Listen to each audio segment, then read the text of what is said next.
We are back for another edition of the Ripples and Reflections podcast. Hi, everyone. This last weekend, we went to another live music event in Aitkin.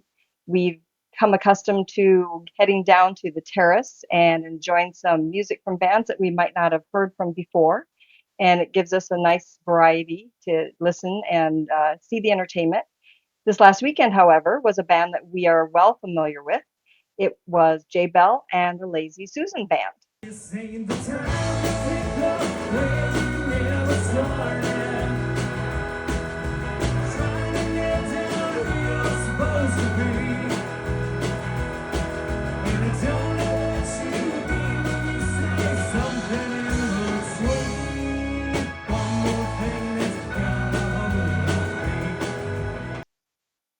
Yeah, this has been the third or fourth time that we've seen them, and they're absolutely fantastic. One of the best local bands that we've seen anyway. Yeah, they're very entertaining. They write a lot of original songs. They do some cover songs, but the energy and just the variety of music is really a lot of fun. They have a lot of followers that come to Aitkin just to see them, or go down to the cities from other areas to see their performances as well.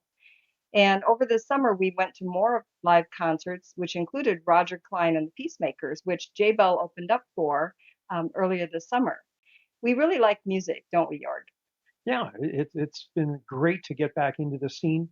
Uh, we haven't gone to a lot of concerts over the years, but these last couple of years have been really good up here. Yeah, so we have a wide variety of music that we like. When we had our kids and they were younger, we did a lot of road trips, which were 10 hours one way. So we'd often drive through the middle of the night and we would listen to music that would keep us awake and have us singing. So our kids grew up listening to, what was it, Queen and Meatloaf and who else? The Cars, Blondie, they're well versed in the 80s. They are. So it's a lot of fun. Does everybody our age, or even a little older, maybe a little younger, remember when MTV came out? What a treat that was to have a friend who had that at their house. I remember specifically videos that the Cars put out. I thought, how creative and way outside the box thinking. I remember also seeing videos of Huey Lewis and the News, and we were fortunate enough to see them perform live a number of years ago in Vegas. And it was a small event, so we were right up next to the stage, and they sounded great at that time. It was just, there was no auto tune. They never used auto tune to the best of my knowledge. And that's what we love about live performances and performers who have a lot of talent. You don't need auto tune to be good. Yeah, this was probably almost 20 years ago, and at that time they hadn't lost a beat. They were still fantastic, hit every note. It was really enjoyable. Recently, I came across an Instagram post from the performer whose concert was my very first as a teenager. My parents didn't let me go into the music scene too much as a teen, but I did get to go see somebody, and that was Sean Cassidy. What were some of your favorite concerts as a teen? Wow. My first concert I think was ELO, uh, Electric Light Orchestra, and they were just fantastic. Uh, what a great skilled bunch of performers. Absolutely wonderful. Believe it or not, back in the day, I actually got into the mood a little bit and wore my jeans, bell bottoms, and rainbow suspenders, if you can imagine that. I want to see pictures. There are no pictures. The best part about growing up in the late 70s and 80s, there are no pictures. There is no digital footprint of anything I may have done. And I certainly reserve the right to deny anything at this point. I can agree with you there. There was no social media, nobody with cell phones with cameras on them to videotape you or take pictures of you in whatever event or you were whatever you were doing. Setting aside that we are now creating a digital footprint of what we're sharing here, um, there is something to be said for just enjoying the moment and not trying to create a picture of yourself in the moment. if that makes sense. Just enjoy the moment sometimes. You don't need to always document things for the digital consumer. That's my biggest problem, I think. I like to share. And so when I go to these live music events, I like to take videos and pictures and then share them for others in the area, for the band. And sometimes I just need to put the phone down and listen and enjoy the music and the performance. You know, when I take a picture, When I tell you to, well, when you ask me to, telling me to has kind of the opposite effect. And that's not just you. That's a general rule for anybody. I tend to do the opposite of what I'm told to do. But if you ask me, sure, I'll do it. when else do you take a picture? Um, oh, of my dogs. I do take pictures of my And dogs projects you're working on. and projects. Yeah, I do like to keep uh, I guess, a video. Yeah, aside from not having a video record of anything we did, the other great thing that was for uh, that time was really the skill and the talent of the performers. You think of people like Freddie Mercury and the entire Queen group, they were just phenomenal. That talent, it was awesome. And as you mentioned before, there was no auto tune.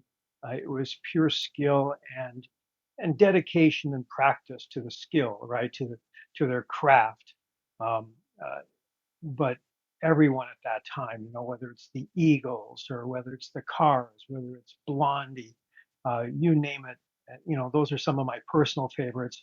But the skill involved, the talent involved was phenomenal and really bring back memories even to this day.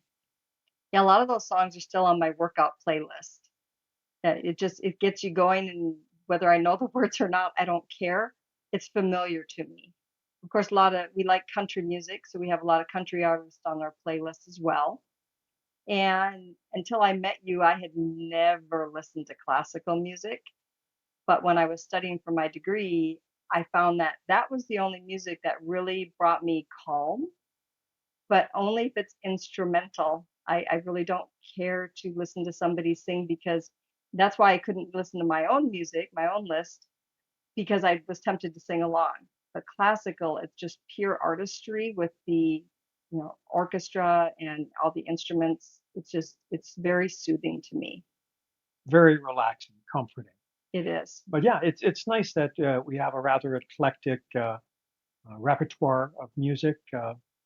As you said, from country to classic rock to I really enjoyed the British invasion music Yes. from the 80s. It's just phenomenal. Um, and even as you get into the 90s, loved ska music. No Doubt, for example, it was just phenomenal. And Gwen Stefani, she's quite the talent. And now her and Blake Shelton. Wow, that's also an eclectic group. Yes, that they do a duet that we just love. And that's who would have ever thought that those two together, either in marriage or in song, would work out so well. As promised, we wanted to get back to you with our two truths and a lie segment. Yeah, I think the most obvious truth, and we've shared, you can already tell from our music taste going back to the 80s, and we shared that we had our 40th anniversary of our engagement. So we've been married and together a while. So having 7 grandchildren, I think, is a given. Uh, hopefully we don't quite look it, but we do in fact have 7 grandchildren at this point. The other truth is that English is, in fact, my second language. I am a German immigrant. I was born and raised in Germany and lived there for my first 9 years. Didn't speak a word of English when I moved here. So that is, in fact, the truth. English is my second language. Although I speak it better today than I do German, which is a little sad. But you get good at what you practice, and I don't practice German that much anymore. The lie, although I am a Denver Bronco fan, having lived there for almost 4 years, I did enjoy them. I still do enjoy them.